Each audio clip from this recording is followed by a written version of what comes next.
सियासी चौक में फिर एक बार चर्चा इस बात का है कि पहले चरण के चुनाव में 8 लोकसभा सीटों पर चुनाव हुआ। वोट फीसदी की अगर बात की जाए तो पिछले 2019 से कम हुआ और भी कुछ ऐसे बयान पिछले कुछ घंटों में ऐसे हुए जिस पे हम जनता के पास आए हैं कि आखिर वो क्या सोचती है। ये वो इलाका है दारुल सफ़ा का जहां पर चाय की दुकान और लोग चाय पीते हुए चुस्कियां लेते हुए राजनीति की बात करते हैं, क्योंकि यहाँ पर रग रग पे राम के साथ साथ रग रग पे राजनीति भी है ना। हाँ, ये राजनीतिक क्षेत्र तो है ही, क्योंकि विधायक निवास है जहाँ आप लोग हैं, तो विधायक निवास के पास या विधायक जहाँ रहते होंगे तो वहाँ तो हर वर्ग हर लोग रहते हैं, हर पार्टी के लोग। अच्छा, एक बात बताइए, कल जिन 8 लोकसभा सीटों पे चुनाव हुआ वोट फीसदी 2019 से थोड़ा कम, तो ऐसे पे क्या लग रहा है? ऐसा है कि धूप बहुत ज़्यादा था और 42 डिग्री सेल्सियस तापमान था, तो तमाम बीमार लोग भी हैं, तो इस वजह से उसमें कुछ कमी आई है, केवल धूप की वजह से, और बकिया कुछ नहीं। रही बात ये 8 सीटें जो हैं वो जैसे 2 ग्रुप लड़ रहे थे वहाँ, जैसे बीजेपी और उधर कांग्रेस अन्य लोग थे, तो उसमें ये देख रहे हैं कि जो अभी बीजेपी में आए हैं, क्या नाम उनका, जयंत चौधरी, तो जयंत चौधरी का वहाँ पाला जो है अच्छा है और भारी पड़ रहा है। ये 8 सीट उनके वजह से बीजेपी को भी फ़ायदा है और उनका तो है ही फ़ायदा। अच्छा, ये बताइए कि ये जो वोट परसेंट हुआ है, कम हुआ है, तो किसको फ़ायदा पहुंचा सकता है? बीजेपी को। ये तो कन्फर्म है सर कि अगर वोट का प्रतिशत गिरा है या सामान्य चल रहा है तो सरकार वही रहेगी, और वोट का प्रतिशत बढ़ता तब कुछ शंका जताई जाती थी बदलाव हो सकता है। देखिए, एक नई बात बता रहे हैं, थोड़ा खुल के बताइए, ज़्यादा होने पे बीजेपी को क्यों फ़ायदा है और कम होने पे ये गैर बीजेपी को? नहीं सर, वोट जब प्रतिशत बढ़ता है तो जनता जागरूक होती है, सोचती है कि हम बदलाव करें, लेकिन वोट का प्रतिशत सेम है, इसका मतलब जनता को जो है बीजेपी पसंद है और बीजेपी सरकार आएगी। मतलब जो है जैसा है अच्छा है, वो जैसा अच्छा है और सरकार बीजेपी की ही रहेगी। अच्छा, ये सुनिश्चित कर लीजिए, पक्का 100%। अच्छा, ठीक है। एक बात और बताइए कि जिस तरीके से राजभर कह रहे हैं कि राहुल और अखिलेश तो बच्चा हैं, हम उनके चच्चा हैं। भाई वो तो पुराने हैं तो बुजुर्ग है तो फिर तो चाचा तो है ही वो सबके, बस यही मैटर है। नहीं, यही मैटर के साथ साथ वो तो बहुत कुछ जैसे कहते रहते हैं अपने अंदाज में, तो क्या वो राजनीति में भी माना जाए उनकी इस भाषा को? राजनीति में ही माना जाए, क्योंकि वो तो भाई सीनियर हैं, उनको ज़्यादा ज्ञान है। अब क्या है उसके लिए सर, राज है तो वो तो अपने हिसाब से जो कर नए युवा को बोलते हैं तो उनका अधिकार है बोलना। नहीं, ये उनका मजाक है या गंभीर बयान? भाई हम तो कहेंगे गंभीरता से ही उन्होंने कुछ कहा होगा, अगर ऐसा कहा है तो। आप भी मजा ले रहे हैं? नहीं सर, हम कैसे के लेंगे। चलिए और बात कर लेते हैं। एक बात बताइए, जिस तरीके से वोट डाला गया, ठीक है, राजभर कहते हैं कि राहुल और अखिलेश बच्चे हैं अभी उनके सामने, वो उनके चाचा हैं, चच्चे हैं, क्या ऐसा लगता है कि ये दोनों लोग मुकाबला नहीं कर पाएंगे और राजभर जैसे लोग या जो उनकी बातें हैं वो कहीं ना कहीं सही साबित? देखिए, कहना और करना दोनों में ही बड़ा अंतर होता है। माननीय श्री ओम प्रकाश राजभर जी उम्र दराज हैं और राहुल जी को या अखिलेश जी को अगर बच्चा कह दिया तो कोई बुरी बात नहीं है, उम्र दराज हैं, उनके बेटे की उम्र के हैं, माननीय नेताजी के साथ रहे राजनीति करने वाले व्यक्ति हैं। माननीय श्री ओम प्रकाश राजभर जी अति पिछड़ों के एक बड़े नेता के रूप में स्थापित हैं। बिहार, यूपी, झारखंड में 3 राज्यों में अति पिछड़ों की एक बड़ी आबादी है, जहाँ 2022 और 14 और 19 और 24 के बीच में अति पिछड़े समाज के 3 बड़े नेता उभर करके आए। यूपी में डॉक्टर संजय कुमार निषाद, बिहार में सनाप मल्ला श्री मुकेश सहनी जी के नाम से अति पिछड़ों की एक बड़ी आबादी वाला जो 3 राज्य हैं, उसमें ओम प्रकाश राजभर जी हों, डॉक्टर संजय निषाद जी हों, या मतलब कुल मिला के राजभर जी एक सीनियर लीडर हैं, जो कुछ कहा है वो कहीं ना कहीं है, सीनियर लीडर हैं, लेकिन करना और अंतर, दोनों में अंतर होता है। ये तो समय तय करेगा, चुनाव का रिजल्ट तय करेगा 2 माह बाद 4 जून को कि रिजल्ट किसके पक्ष में जाता है। अभी तो कहना एक बचपना होगा, एक नादानी होगी, ये तो समय और चुनाव दोनों तय करेगा कि सरकार किसकी बननी है। अभी हम कहें कि सरकार भाजपा की ही बन जाएगी तो ये भी एक जल्दबाजी होगी, सरकार किसी की भी बन सकती है। इंडिया गठबंधन भी मजबूती से पूरे देश में लड़ रहा है चुनाव, तो उसका रिजल्ट किसी तरफ भी जा सकता है, किसी भी तरफ जा सकता है, किसी भी तरफ रिजल्ट जा सकता है। हाँ देखिए, हाँ आप भी बोलेंगे? अच्छा बोल दीजिए फिर पहले। हाँ जी, बताइए। अरे कल चुनाव हुआ 8 लोकसभा सीटों पे, क्या लग रहा है किस तरफ रहेगा माहौल? माहौल इंडिया गठबंधन का बहुत है, बहुत बड़ा है। अच्छा, भाई सबसे ज़्यादा तो अब की जो है महंगाई और बेरोजगारी का मुद्दा है, और ये लोग को तो पब्लिक 10 साल देख ली इससे। तो अब जो है हर युवा मजदूर नौजवान सब सोच रहा बदलाव। हाँ, तो मैं आपके लग रहा है काम करके ही आ रहे हैं। हाँ जी, हम तो मजदूरी करते हैं। बहुत 8 सीटों पर चुनाव हुआ है, इंडिया गठबंधन बहुत मजबूती से लड़ा। अच्छा, एक बात बताइए, लोग लेकिन बहुत ज़्यादा नहीं निकले। पिछली बार 2019 में जितने लोग वोट डालने आए थे उससे कम ही निकले, इसका क्या मतलब निकाला जाए? अब इस समय गेहूँ कटाई चल रही है ना सर, और सरकार बनाने में सबसे ज़्यादा तो सहयोग किसान को होता है ना जी। तो किसान जो है इंडिया गठबंधन को बहुत मजबूती से वोट दिया है। पर ऐसा तो नहीं कि नुकसान पे हो जाए, क्योंकि जब ज़्यादा वोट आए ही नहीं। हाँ, नुकसान बिल्कुल इंडिया गठबंधन को नुकसान बिल्कुल नहीं होगा सर जी, जीतेगा, बिल्कुल जीतेगा। हाँ हाँ, मज़ा चला चाय की दुकान पर, और जो है कि आना राजनीति की बात होती है, चर्चाएं होती है।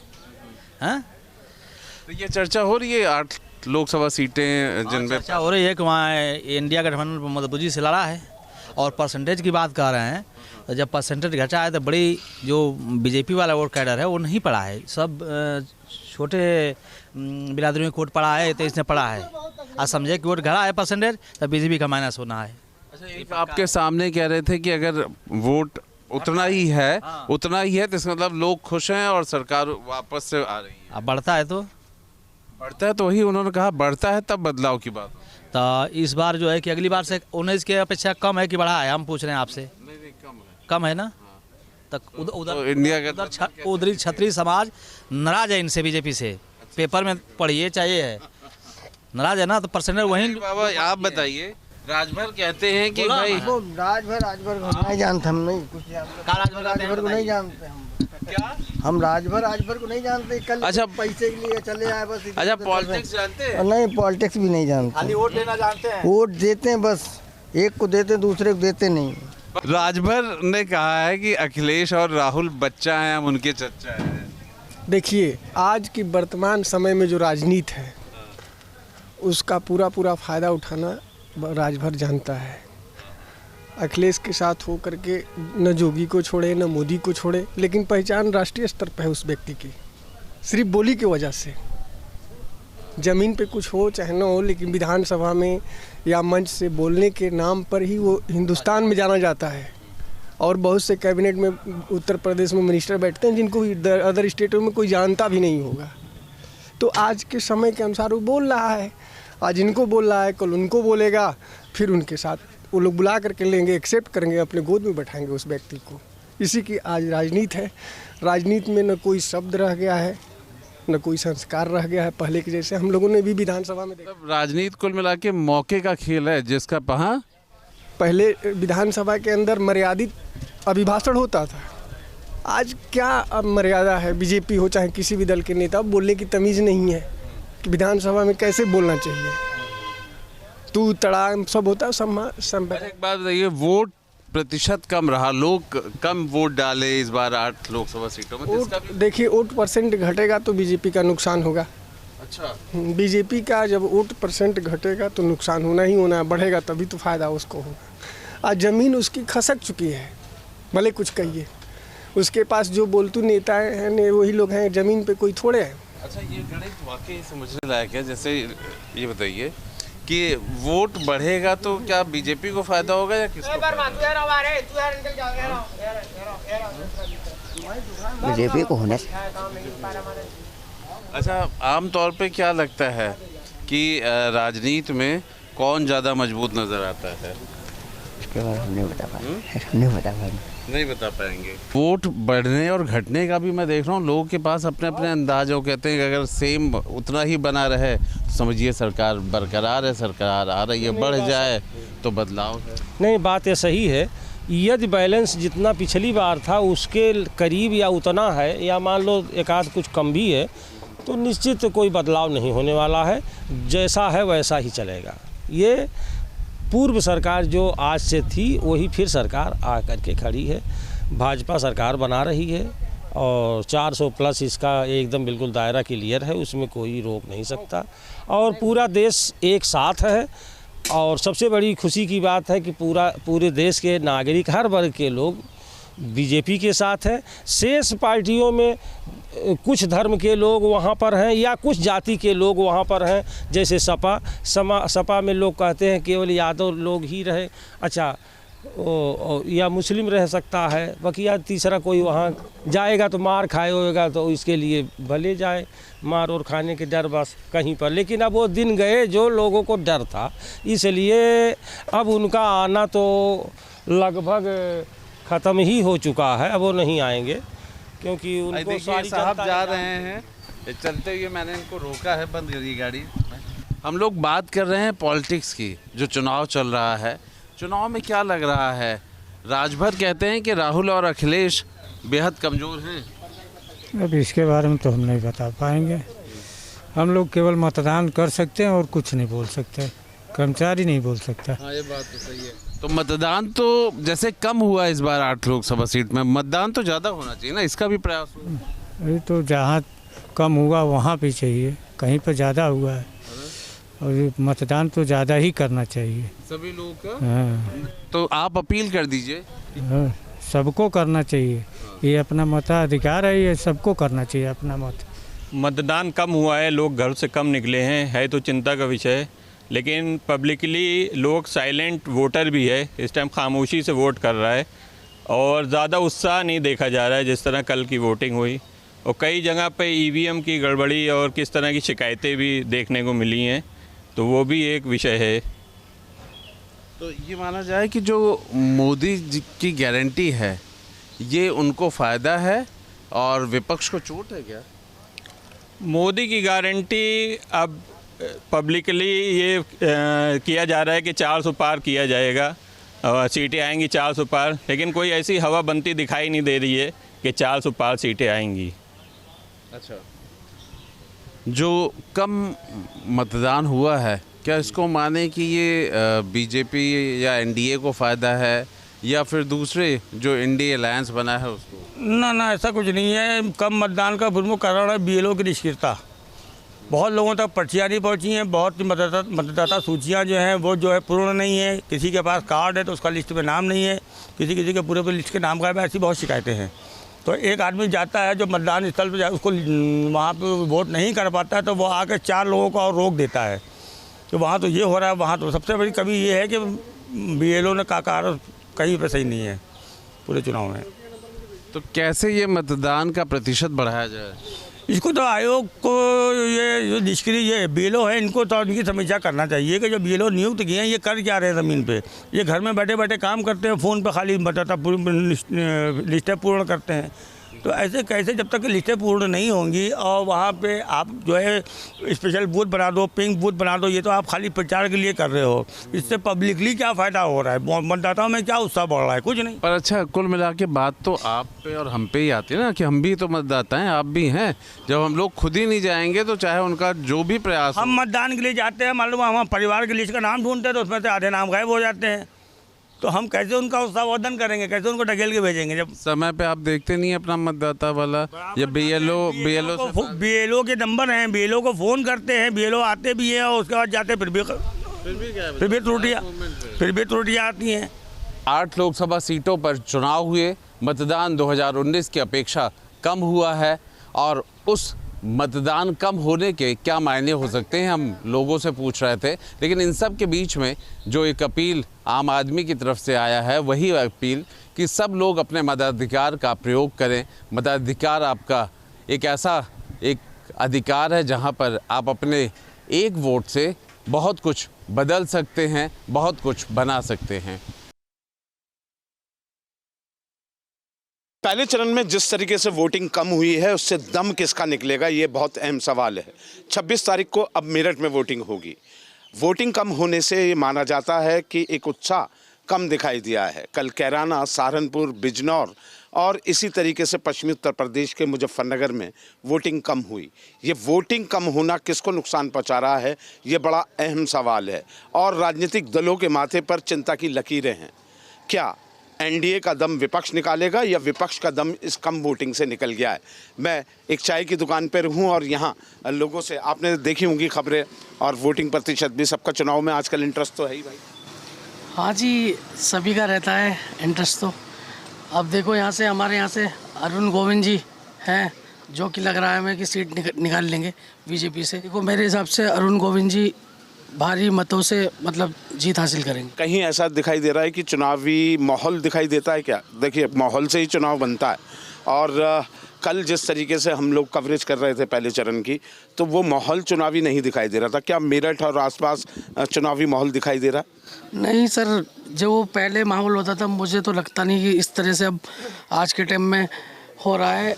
जो पहले होता था अब तो नॉर्मली ऐसे हो रहा है, ऐसा लग नहीं रहा कि चुनाव है। ना कोई किसी तरह का प्रचार चल रहा है, ना कोई दिखाई दे रहा है कि भाई अच्छी तरह प्रचार कर रहे हैं। बस नॉर्मली माहौल चल रहा है कि भाई चुनाव है 26 तारीख का। ऐसा लग भी नहीं रहा कि 26 तारीख में चुनाव है। क्या नाम है आपका? आशीष शर्मा।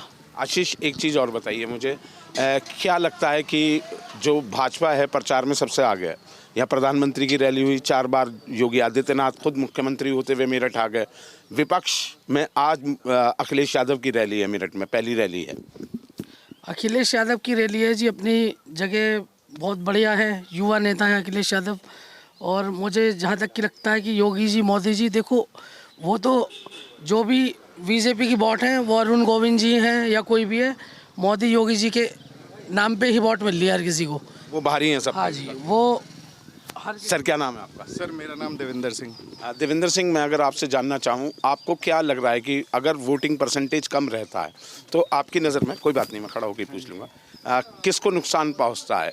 क्या गठबंधन कहीं दिखाई दे रहा है चुनाव में, या बीजेपी जिस तरीके से अपनी रैलियाँ कर रही हैं, क्या आपको चुनावी वो दिखाई दे रहा है? सर मेरे उस नज़रिए से अगर देखा जाए तो जो लोग बीजेपी को एक मान के चल रहे हैं कि बीजेपी की गवर्नमेंट रिपीट होने वाली है, उस चक्कर में बीजेपी का जो कोर वोटर है वो ये मानते हुए कि हम मतलब जीत ही जाएंगे बीजेपी वाले, वो शायद घरों से नहीं निकला है।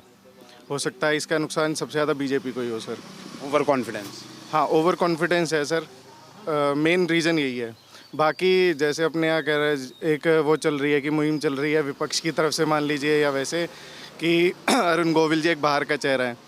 तो जी हमें बहुत समय हो गया मेरठ में रहते हुए, इससे पहले भी यहाँ जो भी नेता गण रहे उन्होंने मेरठ की तरक्की के लिए आज तक कुछ नहीं ऐसा किया। अभी भी जो मेरठ में जितना भी काम हो रहा है वो सेंटर की गवर्नमेंट, सेंटर की योजनाओं से ही मतलब तरक्की आ रही है। चाहे वो रैपिड ले लीजिए, चाहे आप ये जितने भी एक्सप्रेस वे ले लीजिए, आज तक मेरठ के नेताओं ने मेरठ की तरक्की के लिए कोई काम नहीं किया। तो अभी भी जो वोट मेरठ का आदमी बीजेपी को डालेगा वो केवल और केवल प्रधानमंत्री जी और योगी आदित्यनाथ जी के काम पे ही डालेगा। लोकल कोई मैटर नहीं है? ना लोकल कोई मैटर नहीं सर, लोकल कोई मैटर। विपक्ष का क्या दिखाई देता है आपको? अगर मैं सपा की गठबंधन की बात करूं तो उसका क्या फ्यूचर आपको इस इलेक्शन में कुछ दिखाई दे रहा है? सर देखिए, इस बार जो गठबंधन है इससे थोड़ा बहुत इम्पैक्ट बीजेपी पे पड़ेगा, बट ओवरऑल यूपी में बीजेपी ही मेजोरिटी में आएगी। अच्छा, जो ये कम वोटिंग परसेंटेज है उसे आपने आज पढ़ा भी होगा, देखा भी होगा, तो उसको लेकर माना जाता है कम वोटिंग होती है तो नुकसान किसको, गठबंधन को या भाजपा को? सर इसमें तो देखिए सर, इस बार जैसे अपना सहारनपुर में 66% वोटिंग हुई है, कैराना में 60 से नीचे हुई है, तो ओवरऑल भी हमारे क्षेत्र में इतनी ही रहती है। बट जो इस बार जैसे मैं आपको बता रहा हूँ, इनकम्पिटेंसी में या ओवर कॉन्फिडेंस में बीजेपी का वोटर जो है घर से नहीं निकल रहा है कि वो अपनी जीत एक निश्चित मान के चल रहा है। निश्चित मान के तो चल इसका रहा है। नुकसान सर बीजेपी को ही होना चाहिए, जहाँ तक मुझे लगता है। क्या नाम है भाई आपका? शिव कुमार। शिव कुमार जी, आपको क्या लग रहा है? ओपी राजभर ने कहा राहुल को और अखिलेश यादव को बच्चे हैं, तो वो उनके चच्चा हैं क्या? क्या कुछ यहाँ तो दिखाई नहीं देता, वेस्ट यूपी में राजभर का कोई है ही नहीं लेना देना, पूरब में ये इम्पैक्ट डाल पाएंगे क्या? नहीं, मुझे नहीं लगता सर कुछ ऐसा इम्पैक्ट डाल पाएंगे, क्योंकि जो वोट जो मिल रहा है वो योगी और मोदी उन्हीं के नाम पे मिल रहा है सर।